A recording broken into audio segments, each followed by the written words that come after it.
All right. Good morning. Good afternoon, everybody. I'm here with Yasir Ali. He is the founder and CEO of Polymer. Today, we're going to talk about privacy and security in a remote workplace. And our tagline is, what is the 80-20 rule in reducing data breach and security risks in your organization? Yasir is the founder of Polymer, which is a data governance platform for SaaS. He has a background as an engineer, a bond trader on Wall Street, and a founder of an enterprise tech consulting business. He's based in New York City and has started commuting to Austin frequently, where his team is based. So welcome to the show, Yasir. I'm looking forward to chatting with you. Thanks, Jim. Thanks for having me. So why don't we kick off by give us an overview of what Polymer does in the audience that it serves? Polymer is essentially filling a gap for organizations to have visibility into third-party SaaS apps they're using. So Zoom, Slack, Google Drive, so on and so forth. More and more business is happening on the cloud. And more of that business on the cloud is happening through subscription services or licenses over third-party SaaS apps. And the ease of use of these products has the dark side of ease of leaking information externally or even internally in some cases.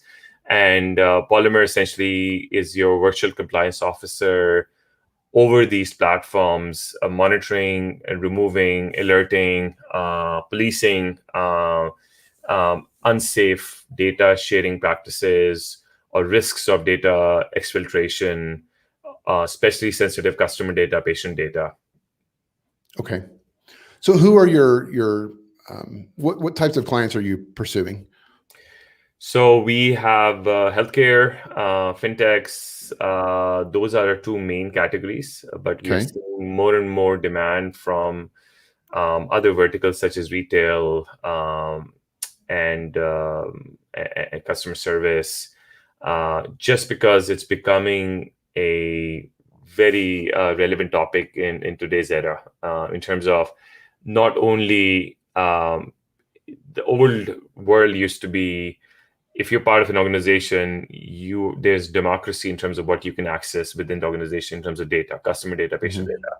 And now as organizations are getting bigger and there's more and more of these data breaches happening because of human errors, there is a little bit of a wave of change of mindset going on in most organizations in terms of provenance of information, who can see what and why. So that's happening across beyond just the regulated verticals of healthcare and finance. I see. What's a favorite use case example that you could share with us? So one of the more common ones that come to us all the time is users of Slack. Companies using Slack, for example, people are sharing customer files or patient data or other types of documents or chats with sensitive data in them. And they just sit out there on the Slack platform for a channel of thousands of people on that platform in public channels, for example. And that typically ends up getting downloaded into personal laptops, local folders, or being shared externally. So that's a classic one where we would go remove that and then replace it with a redacted version of that document. So even if employees can still do their work, but it doesn't at least reveal any sensitive data in that redacted version. And if someone needs access to the original contents or original PII or PHI data sets, that is available through Slack altogether. Okay. And then so Polymer, I say that the word oddly. So Polymer redacts it via AI. Is that fair to say? Yeah. So Polymer essentially is a permissioning level layer which sits below your, I don't want to get too technical here, but like you have Okta, Active Directory, SAML, all these different permissioning mechanisms in the enterprise, identity access management, as people know them as. So Polymer basically provides an entity level governance or permissioning layer.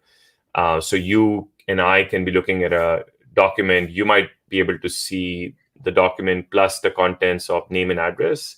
I might see the document plus name and address and SSNs, depending on my permissions. And that could all happen dynamically within a chat platform or ticketing system or things like that. Okay.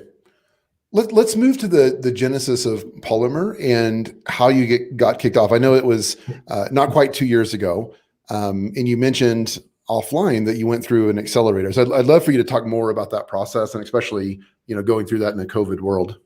Yeah, I was running my consulting business and trying to wind it down. We had this idea we were working on kind of offline for a bit. And the forcing function really came about. We had applied to a couple of accelerators, Accelerator actually, which is a B2B enterprise-focused accelerator out of New York, Toronto, and SF. And these guys, we talked to them, loved their vision. We got accepted in the program for the winter 2020. So started the program in January, and at that point, made a hard break. Okay, shut down the consulting, focus on this full time. You get a small. Was this scary for you to push that button? Yeah, no, definitely. Of course it was, because you kind of burning the ships after reaching the port, right? There's no turning back. Yeah. Okay, so you push that button, and then how did the accelerator process go? It started off great. Especially for founders who are not familiar with growth hacking or ecosystem in terms of how to build a team and how to look at patterns of how other people have done it. So you can basically get a boot camp training or a course, so to speak, kind of compressed within 3 months in these programs, which is great. So I was coming in from a consulting world, did not know much about startups, raising money, and so on and so forth. So demystifying some of that stuff was great. The Accelerator team was great in terms of how to think about sales, how to think about marketing. So just like the 101s of all these different segments of your business, which was an excellent kind of learning. We used to get great speakers, so just learning from other founders who've gone on to do bigger things. That was probably the best part. And then being part of a larger community of other like-minded founders who have been a few years ahead of the journey, and being able to connect with them was a great experience also. So you're in a group Slack channel, you can ping anyone. Everyone's pretty helpful, especially if you go through the same program.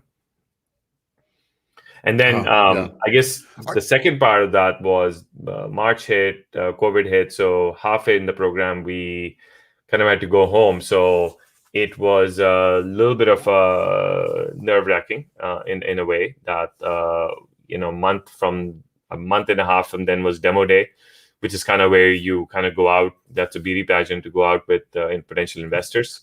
And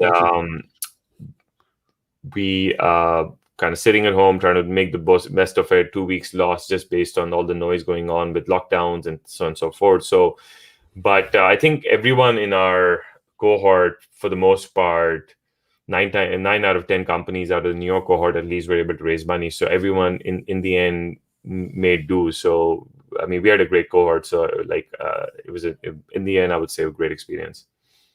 Now, what role do your investors play at this point in the business? Yeah, that's a great question. So early stage, the biggest thing is discipline in terms of running the business.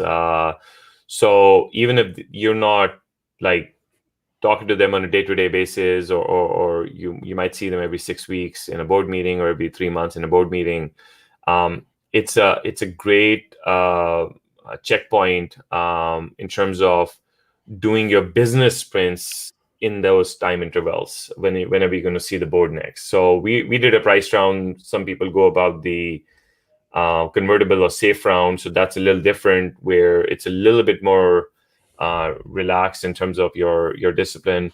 Price round, just because you are kind of there's much more structure around the business, around legal structure. So that's a little bit of a different ballgame in terms of being very methodical about making sure that you're accountable for what your employees are doing, what you're outputting, what you're promising. So it might seem like you are answering to a superior, but it really is not. It's a partnership where the board, the investors are helping you guide the company. They're making networking requests on your behalf, potential client intros. So it's I think it's been great. Do you feel like you've given up like leadership or decision-making autonomy by taking on investors, or not so much? It not really. At the end of the day, they have like 50 other companies to look after, so it's not like you have to go run everything by them. If anything, I leverage the investor base as like we just hired a salesperson, so we did a gut check. I said, do you guys mind speaking to him? So it was a great like bouncing off ideas in a way. So I don't think so. Although as the company grows, there are a little bit more guardrails because there's more to lose. Obviously, at this stage, you have to choose your investors wisely. Obviously, because there have been horror stories also. Yeah, I know that some founders feel differently, but I like the idea of what a good friend of mine, Sean Hyatt, and former business partner, he likes to say, having outside eyes, look over the business. And in my mind, like, these are people with a tremendous amount of experience. I think there's incredible value to having them evaluate things and give their perspective on decisions. I mean, I think that's significantly beneficial. Yeah, and they've been there many times before. So just that guidance and historic perspective on things has been great, right? And they obviously help with the future funding rounds also. So coming from them, talking about your business is much more valuable than you trying to beat your own horn all day long on LinkedIn or Twitter or something. Yeah. How are you doing as a founder personally? I mean, are you keeping things in balance? Do you feel like that you're overly stressed, or how are you doing just on a personal level with this role? I think it depends on person to person. There is a time pressure. Obviously, you have X amount of money and X amount of time and X amount of resources, and you want to do Y amounts of things. So it's I've been running my own business for 10 years prior, so it was a little different. I guess it was a little different perspective on these things.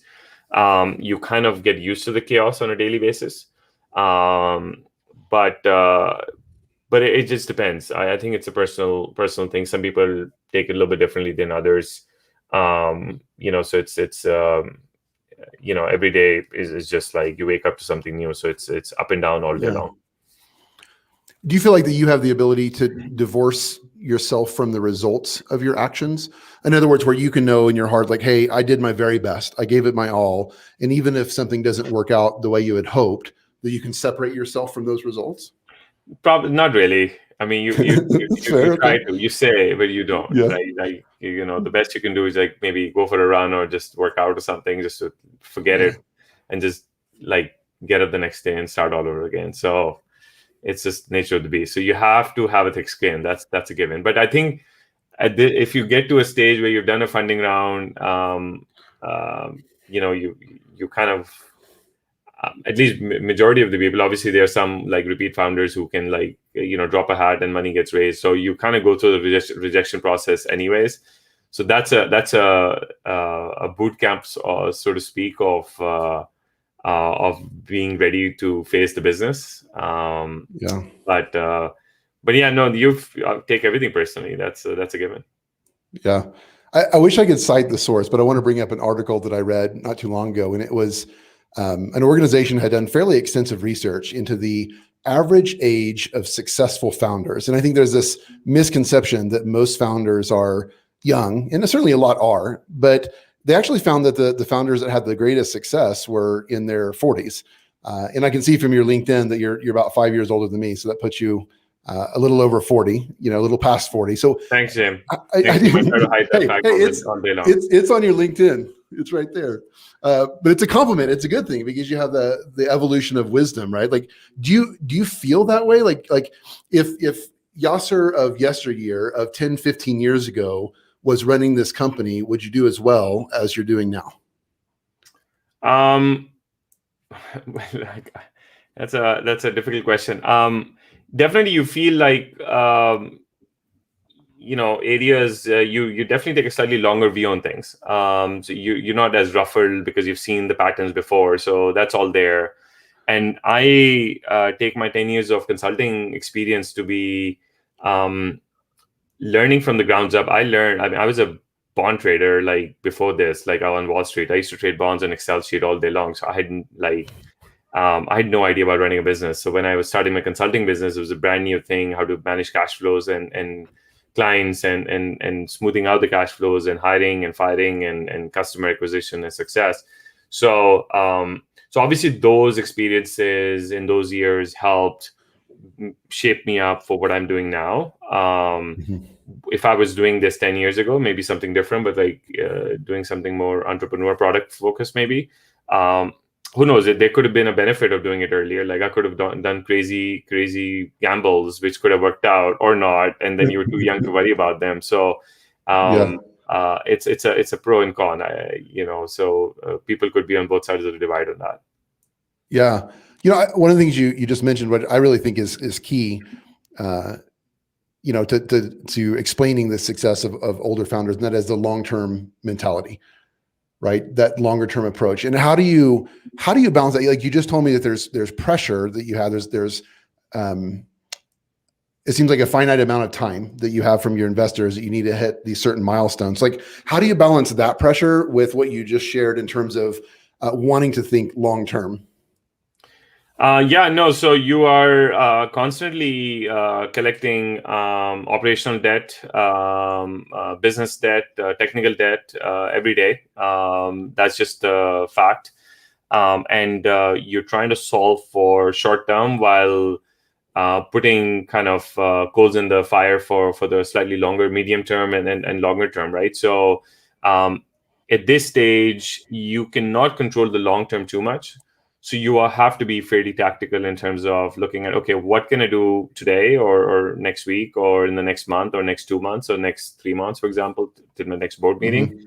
So you try to take micro bets and take it from there. I look at the world just from my Wall Street training, just purely in terms of systematic bets I'm making with the finite amount of capital I have, or time I have, or the team's resources I have. So for me, it's just like, okay, if I make these 5 bets, if I think 2 of them can work out, that can put us to X amount of our target hurdles or metrics to hit.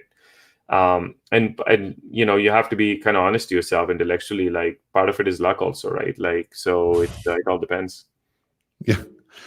Do you think that,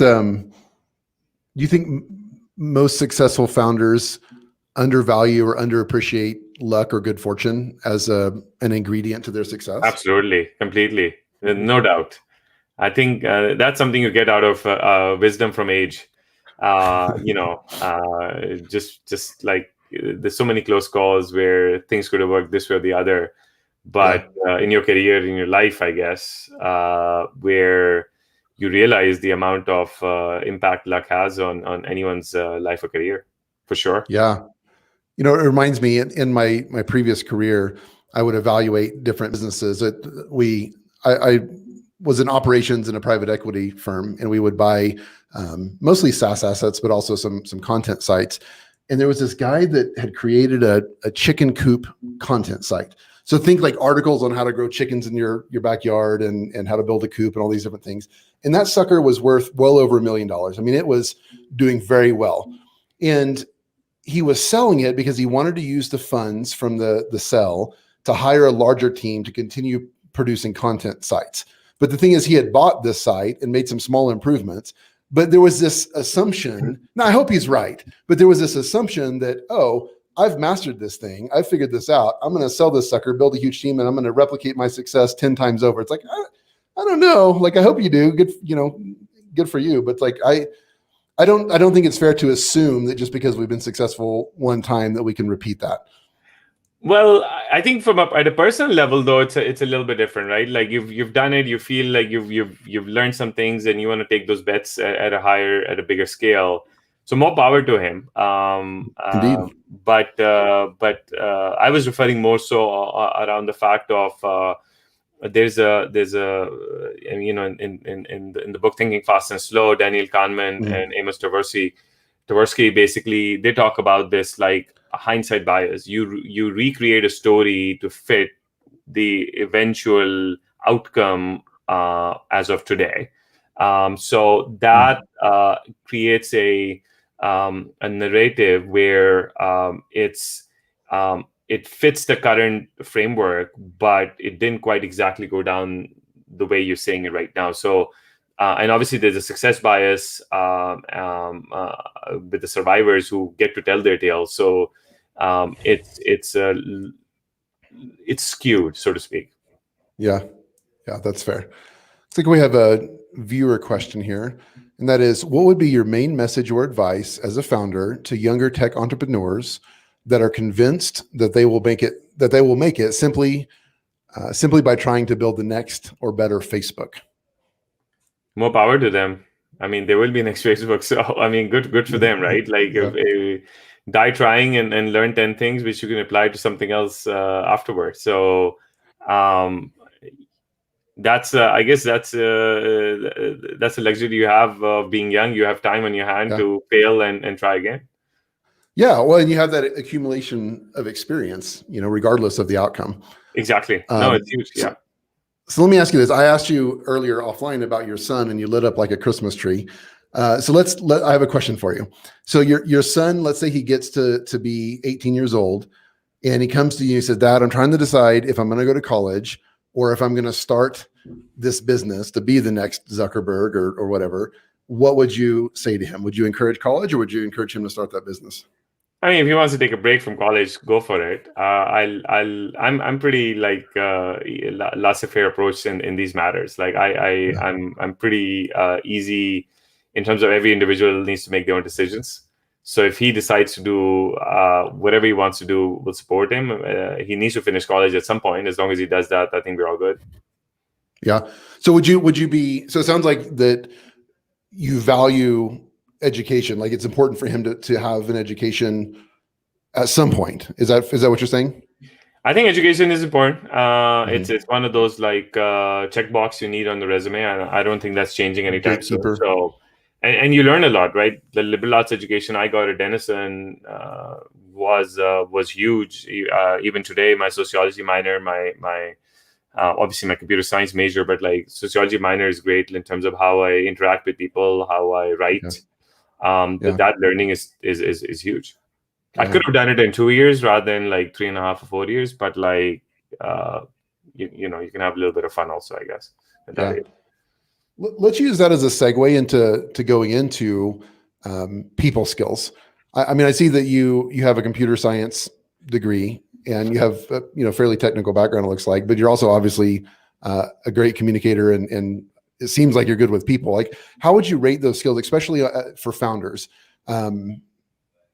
Like what would be the best way to say this? Yeah, the accumulation or perfection of those social skills. I think what I've come to the conclusion is, people talk about EQ, people talk about those things. At the end of the day, the common denominator of you being able to connect with other people or is to understand their perspective, and that comes with empathy. As long as you have empathy, you could be the biggest asshole, but running a business day to day. But as long as you can be like, okay, I can see where you're coming from, but this is my opinion, and even though I understand what you're saying, I will still override it. And just being fair about your decision making. If people feel a sense of fairness, which is again a very from a behavioral perspective, that's a very one of the Maslow's hierarchy of needs. That's one of the basic ones out there. Sense of fairness, and that comes with empathy. As long as you have that, the people skills, I think it gets a little overused terms for a bunch of different items, which are not necessarily as fundamental. Would you say that you believe that people can develop empathy? I think it can be learned for sure. Hmm. Yeah. I think so. It takes a while, right? When I was sitting on a trading desk, used to bark out orders and kind of scream on the phone and stuff. It was a different perspective on life than when I started a business, when I had to build a team. So I learned it. I think everyone else can. Yeah. Do you think that it can be void of that feeling? Like, does it have to be like you can truly listen to somebody and hear out their perspective without necessarily having the emotional feeling of empathy? Would you say that the feeling has to be there, or is it just a matter of genuinely hearing their perspective? Well, definitely the former, right? Like minimum to be able to hear those things and be able to communicate kind of what the other person is saying and be able to resonate with that. Um, Obviously, you need to start with the lip service before you can like impute it inside your consciousness at some point. Yeah. Um, you might be a cold, calculated like machine, but as long as you do that, I think that you're at least at a good starting point, right? Yeah. Yeah, that's true. It's interesting back to the conversation of age. In my life, I've seen several examples of people that have, well, some people when referring to this will commonly use the term mellowing. They kind of mellowed as they got older. So it makes me wonder, like, what is that exactly? Is I think that it's kids more so than anything else. having kids? Having kids, having that perspective, you just become mellow is not the right word, but you just become. I think it completes you from a psychological perspective of connecting with the rest of the world. How so? You just once you go through it once in teaching little ones or dealing with their tantrums, I think you just get a different perspective on life and people in general. Yeah. I think that's definitely true. I told you offline, but just for the sake of the viewers, I've got 5 kids. 2 are grown. 3 I don't know how are. you do that. Yeah. Well, we've fostered children in the past before, and It's amazing. It's definitely a fun and unique experience. I told my wife I'm looking forward to grandkids. Like, what better is there than having a little grandchild come over, spending time with them, and then sending them home with their parents? Yes. Like, Yes. that's cool. I'm looking forward to that. Unbridled joy. Completely agree. Yeah, Yeah. no kidding. Let's transition into your day to day. I'm curious how you approach your day and what you do from beginning to end to seek to get the most out of every day. You try to not have the day seize you, because there's a lot of reactionary work that happens, email responses, responding to the lawyer, this, that. Like there could be 10 different things going about meetings, setting up meetings, client outreach, for example. So, I try to spend at least part of the day in terms of building something or thinking about the product or thinking about the client or use cases, or thinking about ideas in general, what I'm seeing in the market. So I think that's important. You got to do a drip wise approach of continually improving on aspects which will be the long-term investment in your business. So that's definitely there, but there are some days where it's back-to-back meetings and you just kind of like emerge out of it like, okay, where did the day go? What a waste. But Yeah. or in some cases not, like some meetings are great, right? So but the goal really is on a weekly basis, try to set some goalposts in terms of what do I need to accomplish for this week or for this month, and the rest kind of follows. Once you start building a team, a lot of it is driven by the rest of the team also. So you have less control over your time, which is the nature of the beast as organizations grow. Do you block off time for that higher level thought, visionary planning, the stuff that you began by telling us? Do you block time off in your schedule for that, or does it just sort of fit I in? should be more so. But typically, like it'll be like after dinner, like, okay, I'll go for a walk, or at that point is probably when I have to sit down and actually do the actual like thinking along those lines. But it's just so easy to get distracted during the day with a bunch of different touch points happening from all over the organization and external touch points that you kind of just are forced to kind of respond to them. But it's one of my things to kind of work on for sure for this year. Yeah, I understand that. Personal goal. Yeah, there you go. How do you feel like you do personally in letting go of tasks? Like you mentioned your team. So how do you personally do in sort of passing off a task or area of responsibility to one of your team members? I think having a good partner, a co-founder helps. Like my CTO, Osman, he's great. So he takes off a lot of burden from the technical side. We discuss now. We've come to a cadence where we're discussing more at a higher level, and then it'll get tasked out after a discussion with the product manager and the rest of the team and the sales team. So it's gotten better over time. But you really don't. I mean, it's very hard to let go. I mean, it just takes time. I've heard it from other founders also that early on, that's just the nature of the beast. So you try the best you can, and I'm getting better at it, but it's a work in progress. Yeah. Well, I had a conversation with one of my past guests about the idea of a founder leading a company from kind of 0 to 1, being one skill set, and 1 to N being another skill set. What are your thoughts on that? I mean, from a personal perspective, do you feel like that, you would have to upskill to lead the organization as it grows, say in 5 years from now? Like, are you a fan of the idea of bringing in a CEO that has experience doing that, or are you more of a fan of upskilling yourself in handling that? So, well, hopefully we are around in 5 years, knock on wood. But I mean, you have to understand, I come from a Wall Street background, right? So for us, for our team, having the product in customers' hands and being used wider in the market gives us the most amount of joy.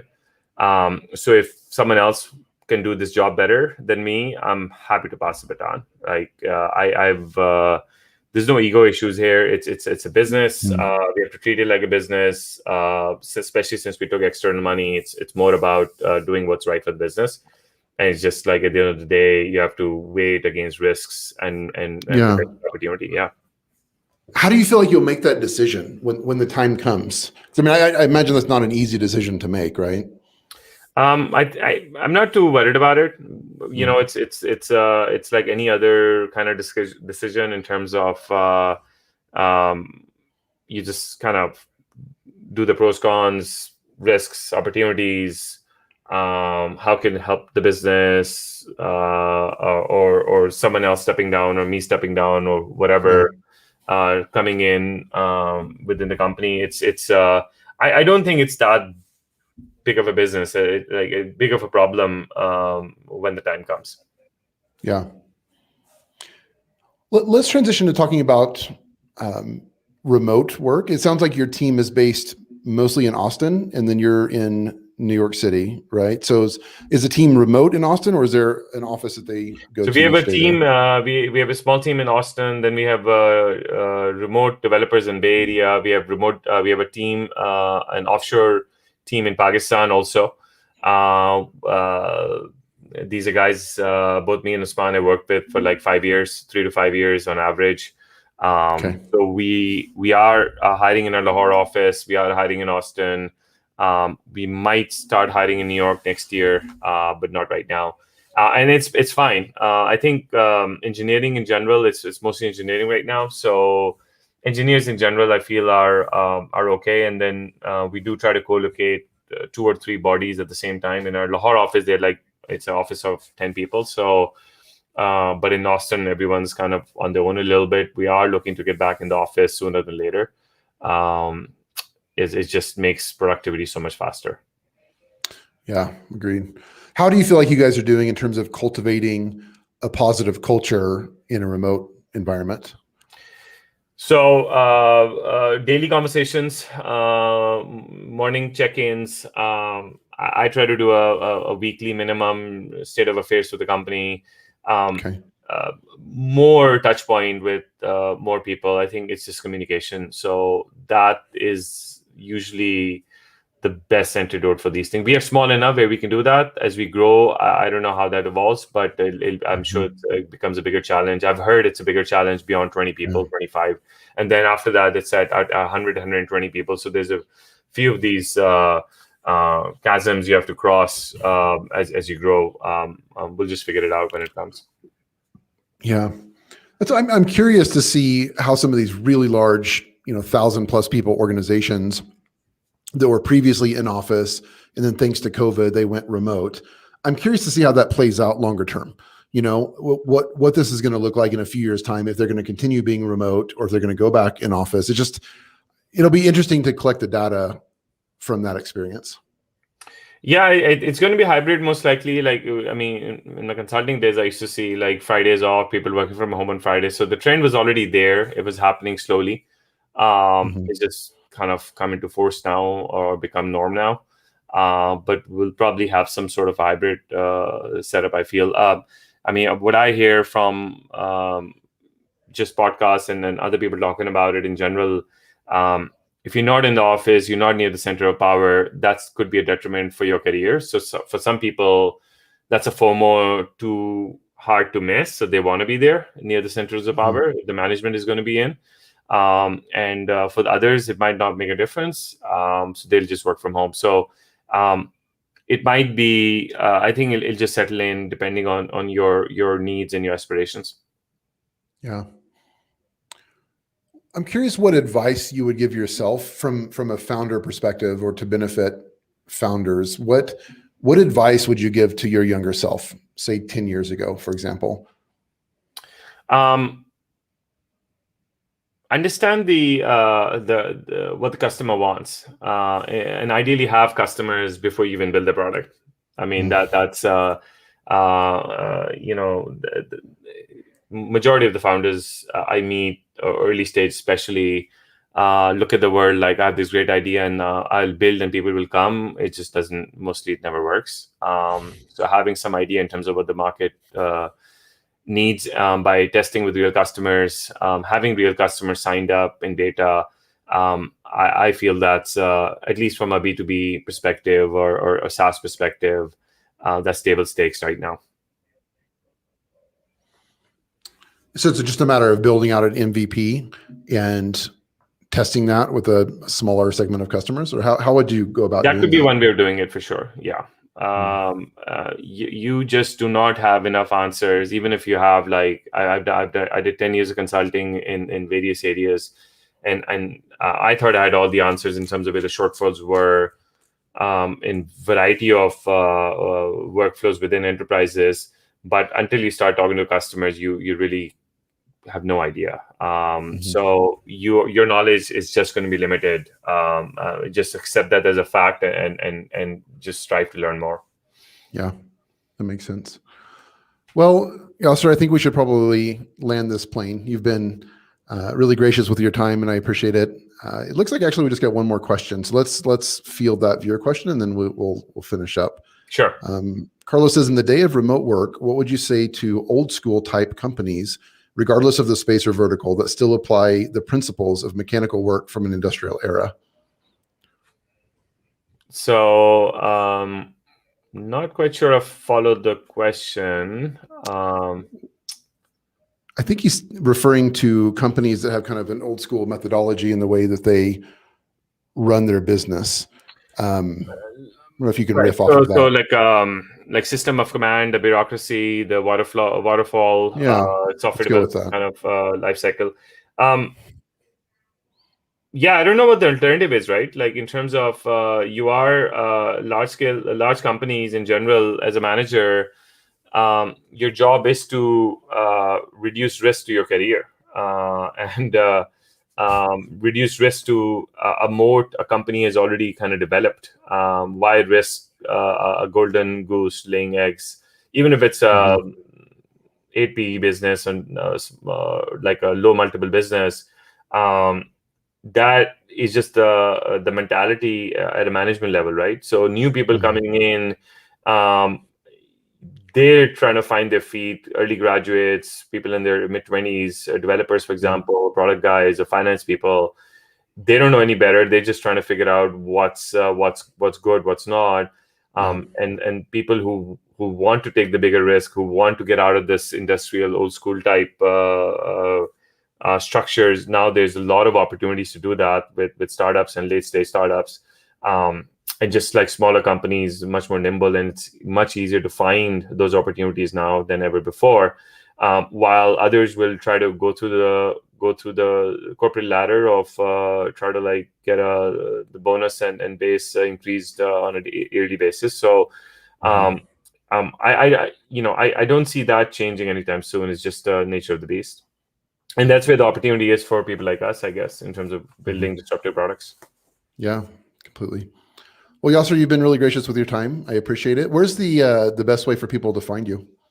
So LinkedIn, Yasir NYC, and then our website, www.polymerhq.io. And I'm also on Twitter, Yasir NYC, so available. Hit me up if you have any questions. Great. We'll have those links in the landing page. Thank you so much for your time. I really appreciate it, and hope you have a good afternoon. Thanks, Jim. Thanks for having me. Appreciate it. This was cheers. great. Bye-bye. Cheers.